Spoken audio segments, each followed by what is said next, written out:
Hello friends last lecture में हम लोगों ने स्टैटिक्स सब्जेक्ट में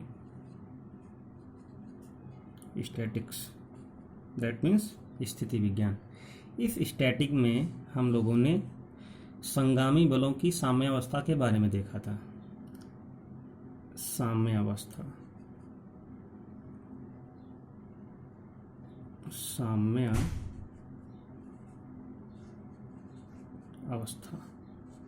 ओके। ये साम्यावस्था क्या होती है? संतुलन की अवस्था को, बलों की संतुलन की, जब फोर्स बैलेंस्ड होते हैं दैट मीन्स संतुलन। संतुलन की अवस्था को हम लोग क्या बोलते हैं? साम्यावस्था, इक्विलिब्रियम। ओके, तो हम लोगों ने क्या देखा हुआ था कि अगर कोई भी बल किसी भी ट्रायंगल पे एक्टिव है, ओके, ट्रायंगल के फॉर्म में उसकी साइड्स, उसकी भुजाओं में क्रियाशील है, तो उसको हम लोगों ने बोला हुआ था बल त्रिभुज नियम। क्या बोला हुआ था? बल त्रिभुज नियम। ओके, जब बल त्रिभुज नियम, अगर कोई भी अगर ट्रायंगल है तो उस पर कितने फोर्स एक्टिव हो सकते हैं? 3 फोर्स, पी क्यू आर। तब कैसी कंडीशन हो रही थी? P plus Q plus R is equal to 0। Okay, in case of साम्यावस्था दैट मीन्स संतुलन के केस में। उसके बाद ये तो बल त्रिभुज नियम था, और एक और हम लोगों ने उसके बारे में डिस्कस किया हुआ था, बल बहुभुज। ओके, बल बहुभुज नियम। तो बल बहुभुज में क्या था कि अगर बहुत सारे फोर्स अगर एक्टिव हैं, जैसे कि त्रिभुज से बड़ा कोई आ जाए, अगर वर्ग है, या जैसे यहाँ पे हम लोगों ने लास्ट लेक्चर में हम लोगों ने कहा हुआ था पंचभुज के बारे में, ओके, पेंटागोनल। तो इस पे एक फोर्स यहाँ पे एक्टिव है, एक फोर्स यहाँ पे एक्टिव है, एक फोर्स यहाँ पे एक्टिव है, एक फोर्स यहाँ पे एक्टिव है, एक फोर्स यहाँ पे एक्टिव है। दैट मीन्स यहाँ पे P अगर है, ये Q है, और ये R है, ये S है, ये T है, तब इस केस में क्या होगा? P plus Q and R S and last में T is equal to 0 in case of साम्यावस्था। साम्यावस्था की अवस्था में इस तरह के केस बन सकते हैं। ओके, तो आज हम लोग इसी के बारे में डिस्कस करेंगे। इस लेक्चर में हम लोग इस तरह के क्वेश्चनों को सॉल्व करने की कोशिश करेंगे, और बहुत ही इंपॉर्टेंट क्वेश्चंस हैं। जैसा कि आप लोग पूछते हैं लास्ट ईयर के क्वेश्चंस, तो लास्ट ईयर में क्वेश्चंस को मैं जैसे ही स्टैटिक कंप्लीट हो जाएगी तो 1 या 2 लेक्चर्स में मैं क्या करूँगा, जितने भी लास्ट ईयर में क्वेश्चंस पूछे गए हैं, जो मिक्स क्वेश्चन है, उनको हम लोग डिस्कस करेंगे। तो यहाँ पे पहला क्वेश्चन एक और था, लोगों ने पूछा था कि सर कंप्लीट क्वेश्चन लिख दीजिएगा। तो कंप्लीट क्वेश्चन इतने बड़े डैशबोर्ड पे नहीं लिखा जा सकता है।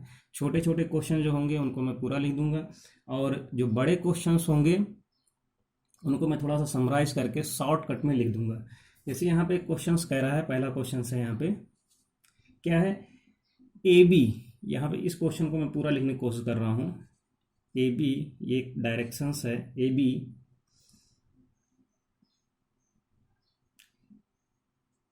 To B C, okay, A B to B C व सी ए, ये क्या है? साइड्स हैं सी ए के समानुपाती। ये क्या है? इनके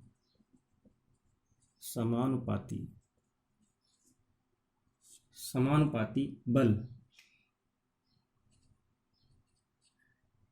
एक त्रिभुज की भुजाओं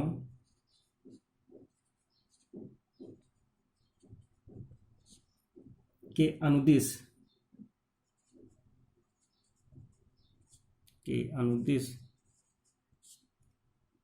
क्रमवार, यानी कि सीरियल से क्रमवार क्रियाशील हो, यानी कि यहाँ पे शॉर्टकट में लिख देते हैं एक्टिव हो। ओके, एक्टिव हो तो बलों का परिणामी, जो भी बल हैं उनका परिणामी क्या होगा? ओके, तो ये क्या है? ये सब के सब फोर्सेस हैं। क्या है? फोर्सेस हैं, किसी चीज से भी रिप्रेजेंट कर दिया गया है। तो अब यहाँ पे क्या है? ट्रायंगल, त्रिभुज की भुजाओं। तो यहाँ पे हम लोग क्या करेंगे? त्रिभुज बनाएंगे इस तरीके से। ये हो गया यहाँ पे ए बी सी। ओके, अब यहाँ पे ए बी में तो खुद ये इसी से ही रिप्रेजेंट किया गया है कि ए बी फोर्स हो गया। अब यहाँ पे क्या है, इधर BC में क्या लगा हुआ, जैसे यहाँ पे जैसे ऊपर की ओर जाएंगे तो BC में कौन सा लगा, 2BC। ओके, ये 2BC फोर्स एक्टिव है। अब ये CA इधर, तो ये CA ही है। अब जैसा कि हम लोग जानते हैं, जैसा कि हम लोगों ने बल त्रिभुज नियम पढ़ा हुआ था, तो वहाँ पे क्या था कि जितने भी फोर्स हैं, अगर ये P है, ओके, ये P है, ये Q है एंड ये R है, तो इनका जो सम होगा वो क्या होगा, रिजल्टेंट होगा। तो रिजल्टेंट क्या होता है, R इक्वल टू क्या है, P plus Q plus R, ये क्या है, रिजल्टेंट। जैसा कि हम लोग पढ़े हैं, यानी जितने भी एंगल, जितने भी फोर्सेस होंगे, उन सब का जो सम होगा वो क्या होगा, वो रिजल्टेंट होगा। तो यहाँ पे सबको हम लोग जोड़ने की कोशिश करेंगे, तो यहाँ से कितना हो जाएगा, ये हो जाएगा AB and plus 2BC and plus C, ये क्या है, रिजल्टेंट है, ये है क्या, R है।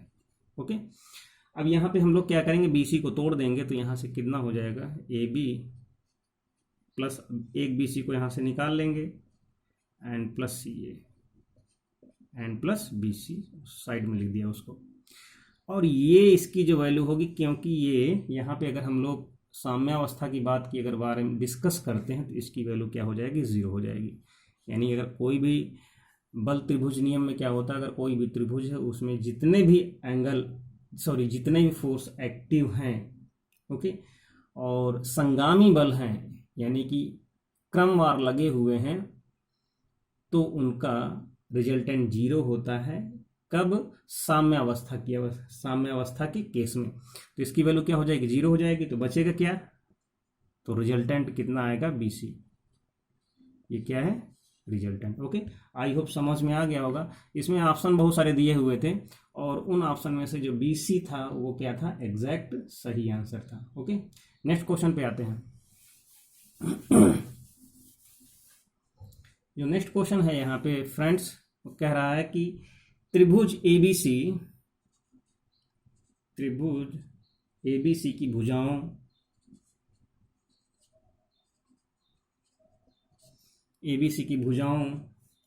AB व AC के मध्य बिंदु, इनके मिड पॉइंट, ओके, इनके मिड पॉइंट कौन कौन से हैं, एक D है एंड एक E है। ओके, अब यहाँ पे फिर पूछ रहा है कि क्वेश्चन में ये पूछ रहा है BE व DC से निरूपित जब मिड पॉइंट हो जाएंगे, तो BE व DC से निरूपित, यानी रिप्रेजेंट,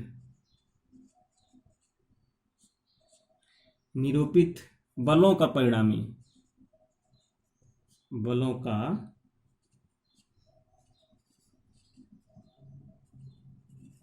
ज्ञात करो। ओके, पूरा एकदम क्लियर समझ में आ जाएगा। कहने का मतलब है यहाँ पे कि एक ट्रायंगल है, क्या है, एक ट्रायंगल है, ये ABC। ओके, ये एक ट्रायंगल है ABC। अब यहाँ पे कह रहा है कि AB व AC के मध्य बिंदु, इसका मध्य बिंदु और AC का मध्य बिंदु। ओके, इसका मध्य बिंदु D है, इसका मध्य बिंदु E है। तो यहां से क्या हो जाएगा, एक BE बनेगा, यहां से क्या बनेगा, एक CD बनेगा। ओके, DC या CD। अगर DC बनता है तो ऐसी डायरेक्शन हो जाएगी और BE बनता है तो ये ऐसी डायरेक्शन हो जाएगी। अब कह रहा है कि इनसे जो बनने वाले हैं, यानी कि BE व DC से निरूपित जो फोर्स हैं, उनका रिजल्टेंट फाइंड आउट करना है। तो कहने मतलब है फाइनली हमें R जो दिखेगा वो R किस तरीके से दिखेगा, R दिखेगा BE एंड प्लस DC। बात समझ में आई, ये R है। अब मेरी बात ध्यान सुनना, अब जो BE है, ये जो BE है, किसका किसका रिजल्टेंट है, इसका और इसका सम है, इसका BC का और सीई का रिजल्टेंट है, यानी ये क्या है परिणामी, इस तरीके से दिख रहा है ना, इसका और इसका। तो इसको हम लोग लिख सकते हैं बी सी एंड प्लस कितना सीई, ओके, एंड प्लस अगर डीसी के बारे में अगर हम लोग बात करते हैं, ये जो डीसी है ये किसका सम है, ये जो सम होगा, अब यहाँ पे एक चीज, अब इसको ध्यान से देखते हैं, ये किसका है, ये डीबी का है, ये सॉरी यहाँ से नीचे से लगेगा ऐसे, यानी कि इसका जो यहाँ पे जो डीसी दिया हुआ है वो किसका हो जाएगा, वो डीबी का, ये इधर ये डीबी, ओके, और डीबी के बाद ये बीसी, ठीक। तो इसको हम लोग डीसी को कितना लिख सकते हैं, यानी जो भी ये होगी इसकी और ये वैल्यू, यानी इसी डायरेक्शन में ऐसे, तो इसको लिख सकते हैं हम लोग डीबी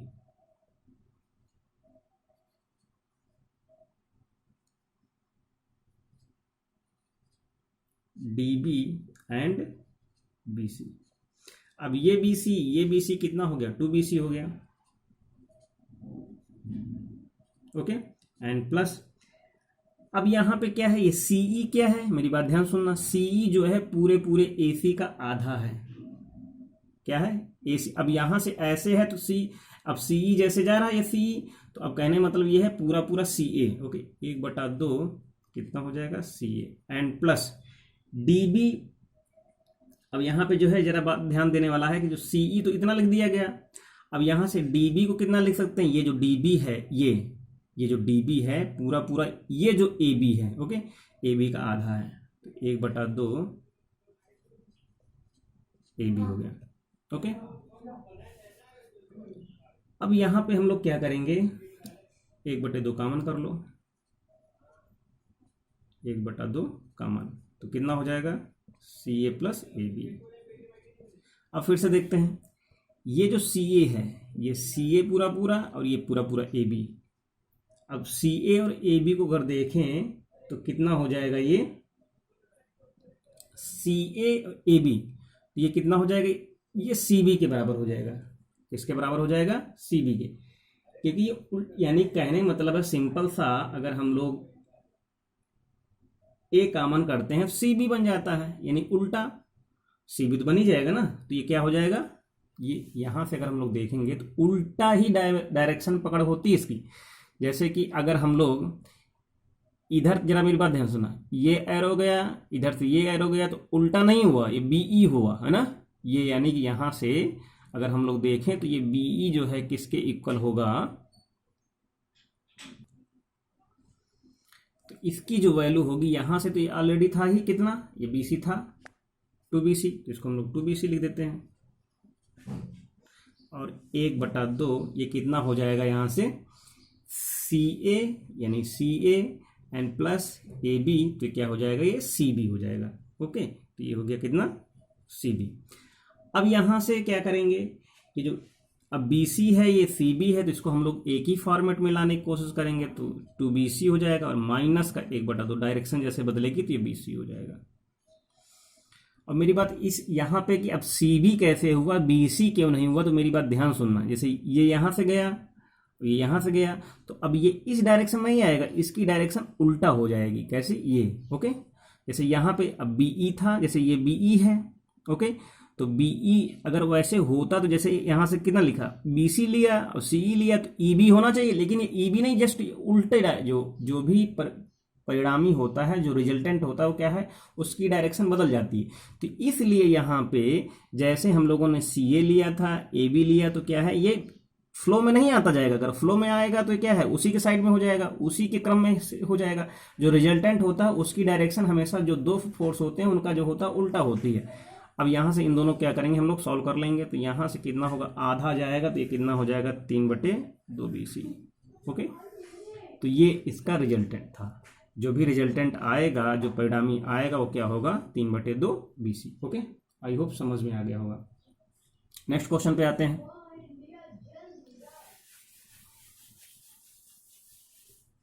क्वेश्चन को समझने की कोशिश भी कीजिए साथ में। यहां पे है एक पंचभुज है, क्या है, एक पंचभुज है ABCD, ABCDE, ABCDE, ये क्या है, एक पेंटागन है, पंचभुज है। ओके, क्या है? पंचभुज है। फिर कह रहा है एक कण पर क्रियाशील बल, यानी कोई पंचभुज है, उस पंचभुज में कौन कौन से फोर्स, इस क्वेश्चन को मैं पूरा नहीं लिख रहा हूं, समझने की कोशिश कीजिएगा।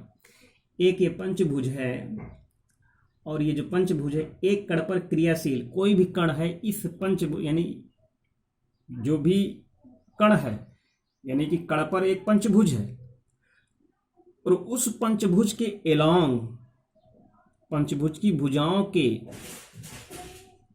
एलॉन्ग, यानी कि उस पंचभुज की भुजाओं पर कुछ बल, यानी कि पंचभुज है तो 5 बल क्रियाशील हैं क्रमवार। कौन कौन से हैं?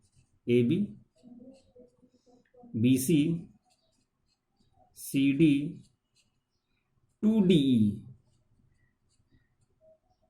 ए डी, ए ई। ओके, इतने फोर्स क्या है? क्रमवार लगे हुए हैं। इनका परिणाम ही ज्ञात करना है।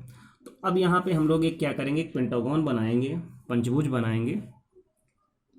और पंचभुज ये इस तरीके से एक भुजा इधर, एक भुजा इधर, एक भुजा इधर, एक भुजा इधर, ये बन गया पंचभुज।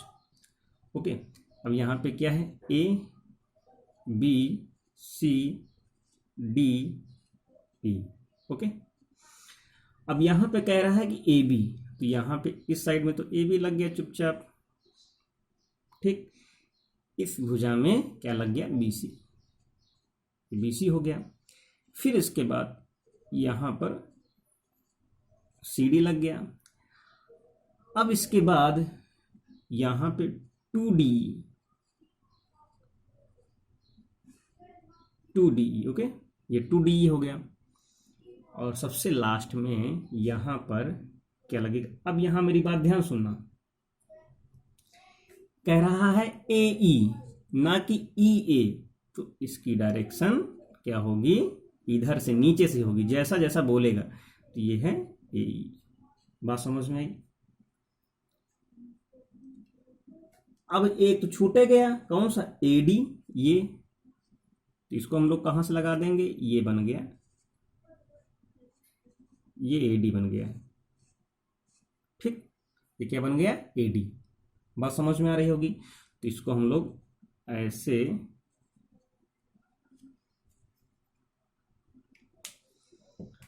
साइनिंग करने लगता है, फिर वहां पे लिखता नहीं बनता है। ये बन गया AD। ओके, आई होप पूरा फिगर समझ में आ गया होगा। अब इन सबको क्या करेंगे? हम लोग जोड़ डालेंगे। तो क्या है? सबसे पहले AB and plus BC and plus CD and plus 2DE and plus AD and last में AE। अब मेरी बात को ध्यान सुनना। अब जैसे इस वाले पूरे पूरे अगर ट्रायंगल को, अब यहाँ पे ध्यान देने वाली बात ये है, इसको ध्यान देना, इन इतने को जोड़ डालिए, AB BC CD, AB BC CD, AB BC CD। तो ये क्या है? ये देख, ये AB हो गया, ये BC हो गया, ये CD हो गया। अब क्या है? इनका रिजल्टेंट ऐसे आना चाहिए, लेकिन ना मैंने अभी बताया था ना जस्ट वाले में, इसकी डायरेक्शन बिल्कुल उल्टा होगी। तो क्या है? ये पूरा पूरा इसका मान यहां से यहां तक क्या हो जाएगा? ये हो जाएगा AD। आई होप पूरी बात समझ में आ गई होगी। ये रिजल्टेंट बन गया। फिर से उसको जो बचा हुआ उसको लिख देते हैं 2D and plus AD and plus AE। AD और AD ये वाला, ये क्या हो जाएगा? दोनों जुड़ जाएंगे तो 2AD हो जाएगा and plus 2DE and plus AE। Calculation है, केवल ध्यान देने वाली बातें हैं। यहां से इन दोनों में कॉमन कर लेंगे तो कितना हो जाएगा? 2 कॉमन हो गया, AD plus DE and AE। अब इसको ध्यान से देखते हैं, AD प्लस AD इधर गया ना, AD प्लस, अब DE की बात आ रही, जरा मेरी बात ध्यान। अब यहां पे क्या है? इसके बारे में ध्यान नहीं दे रहे हैं, इनके बारे में मेरी बात। अब यहां पे क्या है ना, अब साइड्स को थोड़ा सा ध्यान में देते हैं। अब यहाँ पे क्या है, AD, ये वाली भुजा AD एंड प्लस ये DE, तो क्या हो जाएगा ये, अब यहाँ यानी कि इस पे ये AD है, ये DE है, तो इनका अगर हम लोग रिजल्टेंट निकालते हैं तो कितना हो जाएगा, ये हो जाएगा, ये जस्ट उल्टा, ये हो जाएगा AE, इसकी वैल्यू कितनी हो जाएगी AE, तो यहाँ से कितना हो जाएगा 2AE and plus AE, okay, AE and plus 2AE, तो कितना हो जाएगा यहाँ से, ये 3AE हो जाएगा। ये क्या है, रिजल्टेंट। आई होप बात पूरी समझ में आ गई होगी। इसके आगे बहुत ही एक मोस्ट इंपॉर्टेंट थ्योरम के बारे में बात करते हैं, मोस्ट इंपॉर्टेंट भी है एंड मोस्ट पॉपुलर भी है, जिसको हम लोग बोलते हैं लामीज थ्योरम, लामी की प्रमेय। ओके, किसकी प्रमेय, लामी की प्रमेय। तो लामी की जो प्रमेय है बेसिकली त्रिभुज पर डिफाइंड है, किसी भी ओके त्रिभुज पर। कहने का मतलब ये है त्रिभुज के 3 कोण पर, क्या है, 3 कोण पर क्या है, ये परिभाषित है। स्टेटमेंट इसका क्या है, इसका जो स्टेटमेंट है वो क्या है, एक कण पर क्रियाशील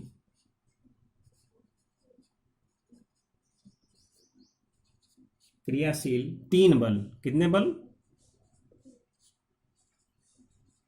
3 बल साम्यावस्था में हो, ये सामान्य हो जाता है, साम्यावस्था पर हो और संतुलन में हो, साम्यावस्था में तो हो ही, और साम्यावस्था को हम लोग संतुलन भी बोलते हैं, में हो, तो प्रत्येक बल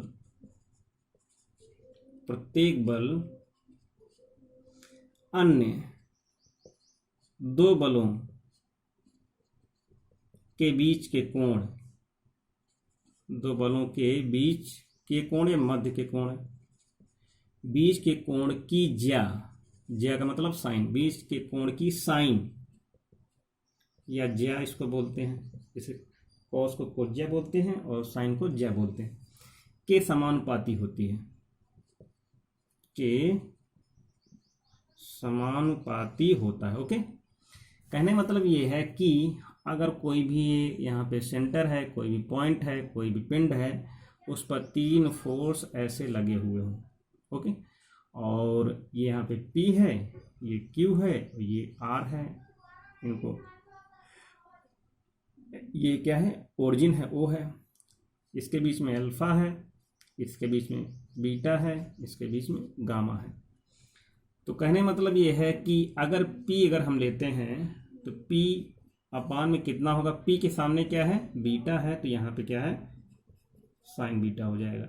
उस तरीके से Q अगर लेते हैं, Q के बीच में कितना ये है, गामा है, यानी R और P के बीच में, तो यानी साइन कितना हो जाएगा, गामा हो जाएगा।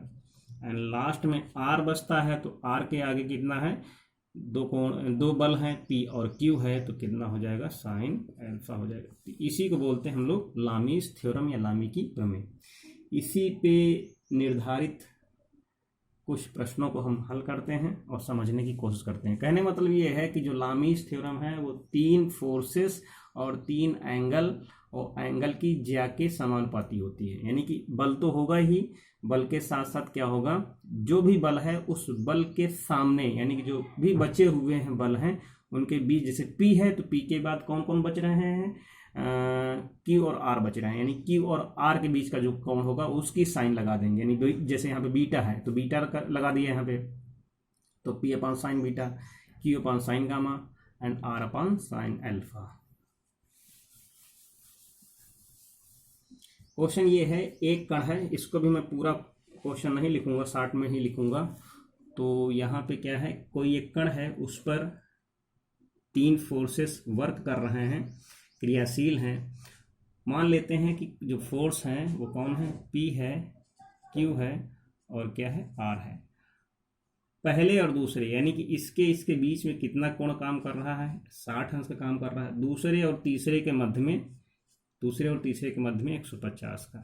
ओके, तो कह रहा है कि जो बल हैं उन बलों का अनुपात निकालना है, यानी कि P अनुपात Q अनुपात R। ओके, तो यहाँ पे अगर एक फोर्स ये है, इन दोनों फोर्स के बीच में यानी 60 डिग्री का अगर एंगल काम कर रहा है तो ये P हो गया, ये Q हो गया, और दूसरे और तीसरे के मध्य में काम कर रहा है कितना, 150, ये 150 हो जाएगा, ये R हो जाएगा। ओके, इसी से ही हमारा काम आ जाएगा।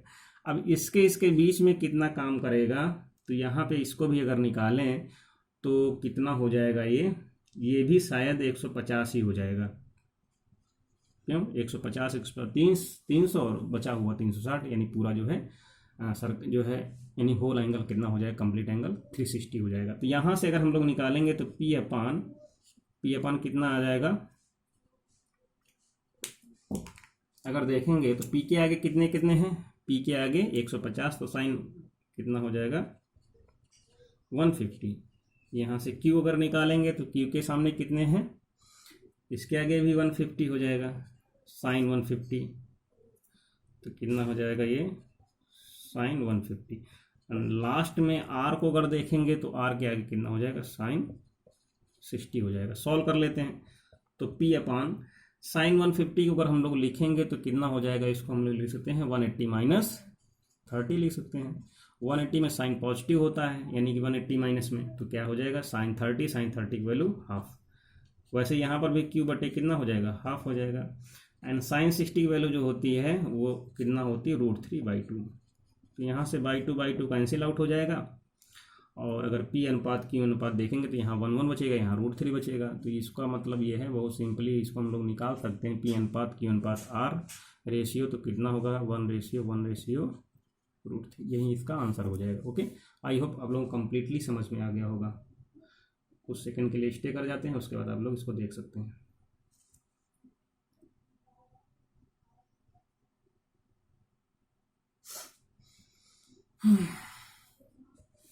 नेक्स्ट क्वेश्चन, जो नेक्स्ट क्वेश्चन कह रहा है फ्रेंड्स, यहाँ पे क्या कह रहा है कि एक कण पर क्रियाशील 3 फोर्सेस हैं।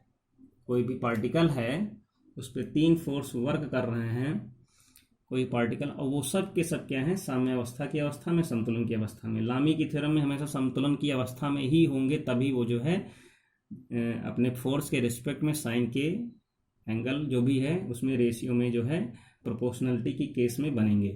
तो यहाँ पे 3 फोर्सेस हैं, P है, Q है, R है, किसी कण पर वर्क कर रहे हैं।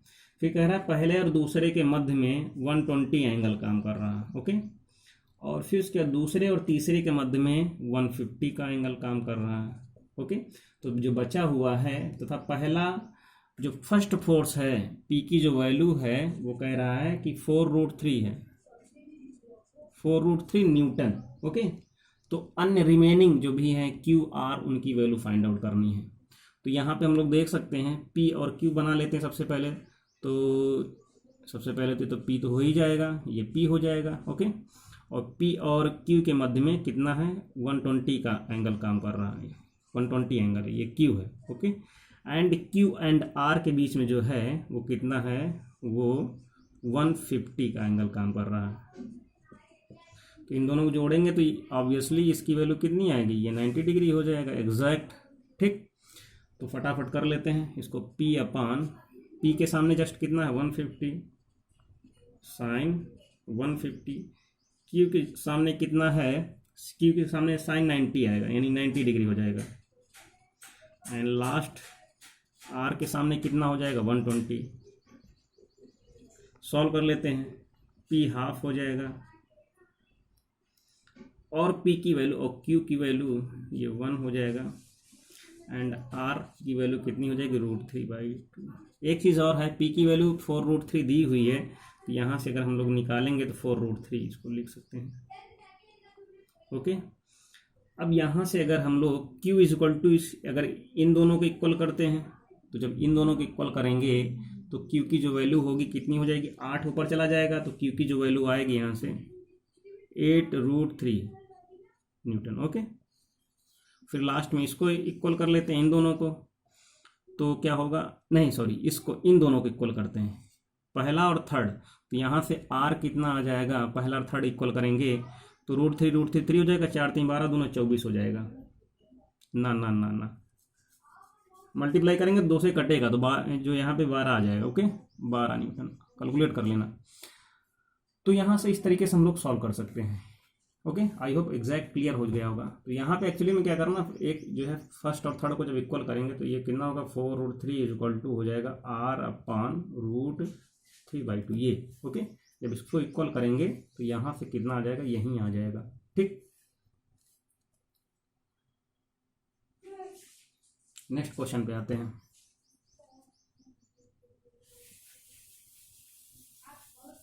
नेक्स्ट क्वेश्चन में बहुत इंपॉर्टेंट है। यहाँ पर भी क्या है कि कोई कण है, उस पर 3 फोर्स जो हैं लगे हुए हैं, क्रियाशील हैं और साम्य अवस्था के उसमें कंडीशन पर हैं। अब यहाँ पे जैसे कि P है, Q है और R है। ओके, 3 फोर्स हैं। तो इसको हम लोग किस तरीके से, ऐसे इस तरह से बनाया गया है कि तीनों क्या है, साम्य अवस्था में है। फिर कह रहा है P और Q के मध्य कोण जो है, इनके बीच का जो कोण है,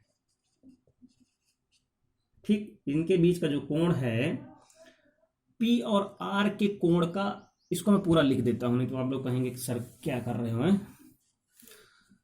सबसे पहले PQR फोर्स है, अब जो लास्ट में है उसको लिख देता हूं PQR। ये जो है, पेन गड़बड़ कर रहा है इंक की वजह से।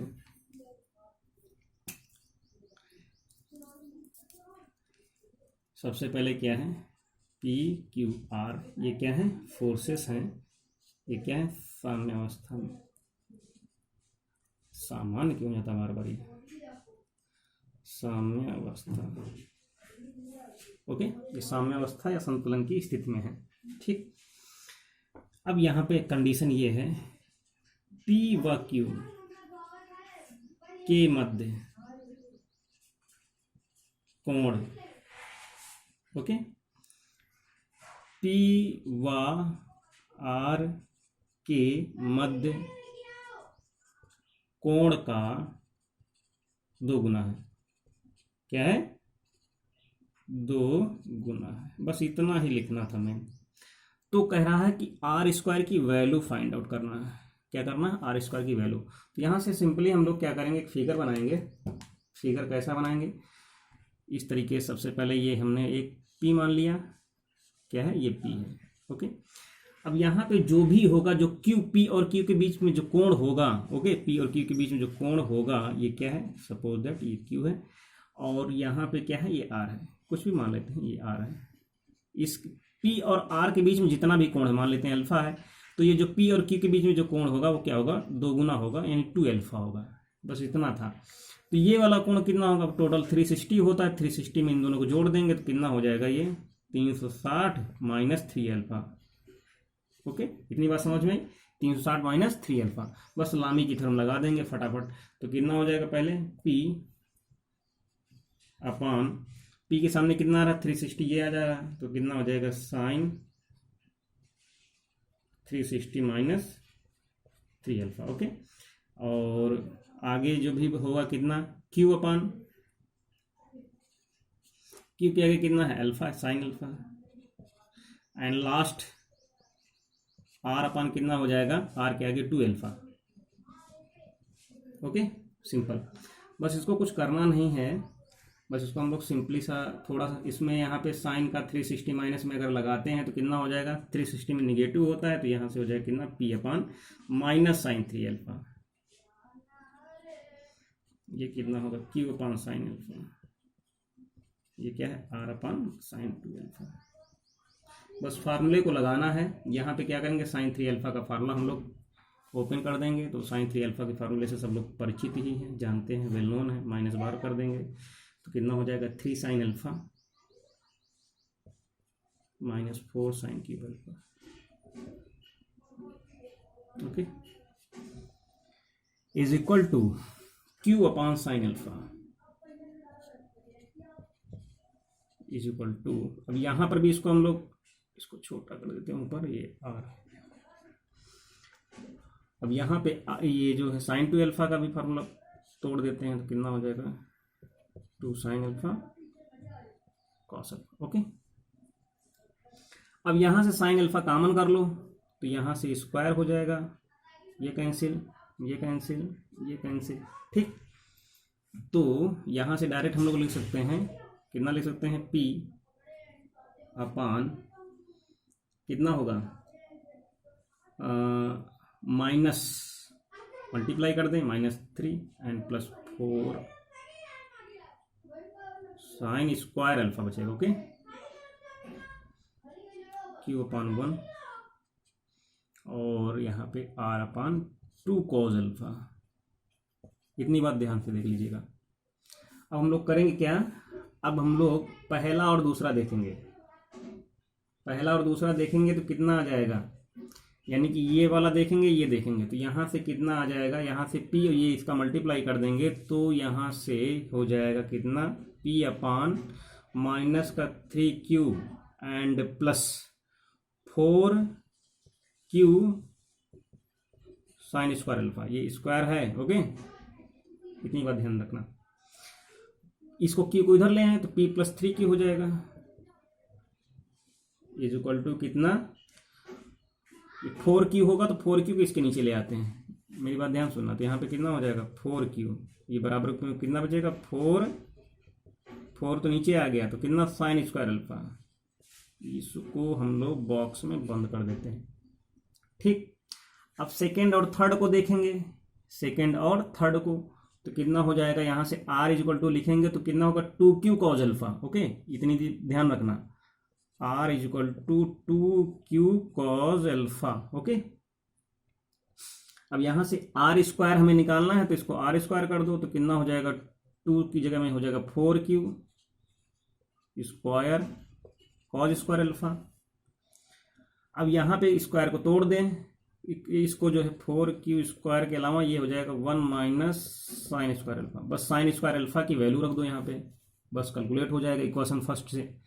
तो मैं पूरा यहाँ से ऊपर रफ कर देता हूँ। ठीक है, ये अब दिखेगा भी, ये वैल्यू यहाँ से उठाते हैं, कितनी, ये हो गया 4, यहाँ से हमने लिया R स्क्वायर, ये है 4Q square 1 minus sine square alpha की वैल्यू ये P +3Q का होल स्क्वायर।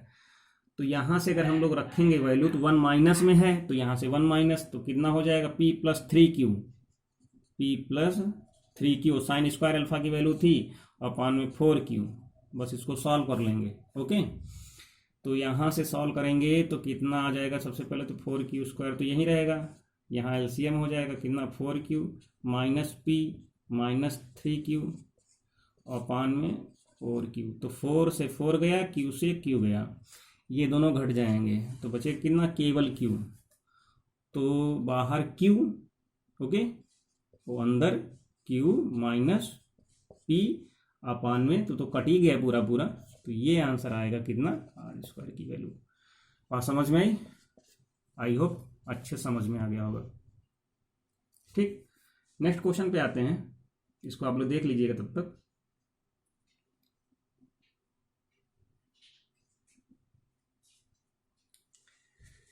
एक लास्ट क्वेश्चन है जो बहुत ही इंपॉर्टेंट क्वेश्चन है।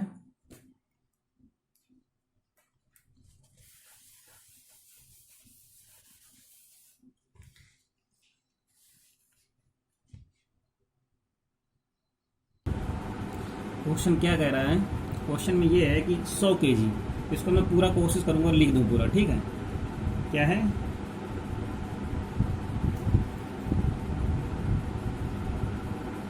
सौ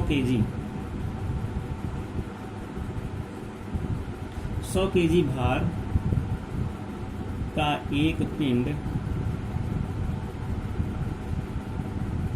100 केजी भार का एक पिंड 3 मीटर व 4 मीटर लंबी रस्सियों से या डोरियों से बांधकर लटकाया गया है, यानी हैंग किया गया है, लटकाया गया। ओके, डोरियों के दूसरे सिरे, जो भी एक सिरे से तो पिंड लटका हुआ बाहर का, ये जो पिंड है, डोरियों के दूसरे जो भी सिरे हैं, दूसरे सिरे क्षैतिज में 5 मीटर दूरी पर है, 5 मीटर दूरी पर है। ओके, 5 मीटर दूरी पर हुकों से बंध है, यानी जो भी हुक हैं हुकों से बंधे हैं। रस्सियों का तनाव ज्ञात कीजिए, जो भी रस्सियां हैं, जो भी डोरियां हैं, डोरियों का तनाव, डोरियों का तनाव ज्ञात कीजिए। डोरियों पर तनाव ज्ञात कीजिए, डोरियों का तनाव ज्ञात कीजिए, तनाव ज्ञात कीजिए।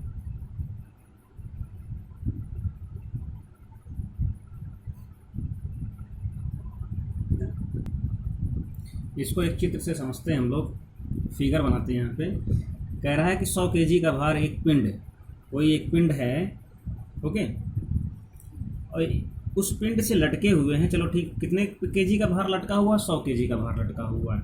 किससे लटका हुआ? डोरियों से लटका हुआ। उन डोरियों की लेंथ कितनी है? 3 मीटर है, 4 मीटर है, ठीक। अब मानते हैं कोई भी 2 डोरियां दी हुई हैं, जैसे कि एक सिरे से ये, एक सिरे से है, एक सिरे से ये है, और ये डोरियां एक 3 है, तो 3 वाली थोड़ा सा छोटा कर देते हैं, एक ऐसे है और एक ये है, ओके, इस तरीके से। ये कितना है? 3 मीटर की है, ये कितनी है? 4 मीटर की है। और ये जो वेट लटका हुआ है, ये कितना है? ये W है, भार है, कितना है? 100 केजी का, ओके। अब यहाँ पे अगर क्षैतिज जो डोरियां हैं, डोरियों के जो दूसरे सिरे हैं, एक सिरा ये है, एक सिरे मतलब कोई एक डोरी ये है, इसका पहला सिरा ये, दूसरा सिरा ये, और ये इस डोरी का पहला सिरा ये, दूसरा ये, क्षैतिज से इनके बीच की डिस्टेंस कितनी है? 5 मीटर है, ओके, कितनी है? 5 मीटर है। तो इस चीज़ को ध्यान रखना है, 5 मीटर की जो है उनके बीच में गैप है। अब यहाँ पे इसका नाम हम लोग A दे देते हैं और इसका नाम B दे देते हैं, और ये जो है यहाँ पे इसका नाम C दे देते हैं, और ये W बाहर है। अब कह रहा है डोरियों में तनाव, तो डोरियों में हमें तनाव ज्ञात करना है, तो ये इधर क्या हो जाएगा? T1 हो जाएगा, और इधर जो हो जाएगा वो, इसको T1 नाम दे देते हैं और इसको T2 नाम दे देते हैं, ठीक। मेरी बात ध्यान सुनना,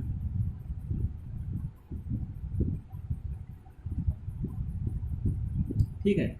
अब यहाँ पे अब ये ट्रायंगल बना हुआ है, ये क्या है? ट्रायंगल है, इसका नाम यहाँ पे कोण, इसका नाम यहाँ पे क्या, इसको हम थीटा बोल देते हैं। अब मेरी बात ध्यान सुनना, अब ये क्या है? अगर ये विकर्ण है तो ये 5 25, 3 तरह का 9, 4 चौक 16। मेरी बात ध्यान सुनना, ये 4 है, ये 3 है, इनका स्क्वायर करेंगे और स्क्वायर करने के बाद रूट निकालेंगे तो कितना हो जाएगा? 5 हो जाएगा। कहने का मतलब ये है, ये जो एंगल है यहाँ पे 90 डिग्री बनेगा, ठीक है। क्या बनेगा? 90 डिग्री बनेगा।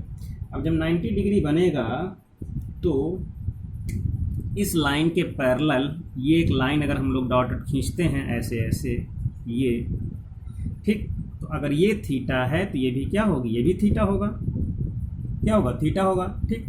तो जब ये थीटा होगा तो ये कितना होगा? ये तो यानी पूरा वेट ही है, तो 90 डिग्री का हो जाएगा।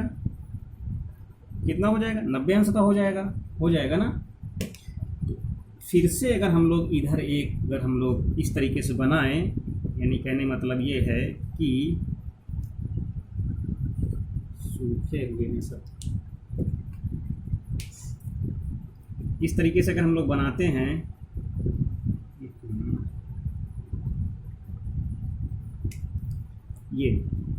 एक ये है और एक इस तरीके से है और एक ये, तो यहाँ पे ये कितना हो जाएगा? ये तो 90 अंश है, कितना है? 90 डिग्री है, ठीक।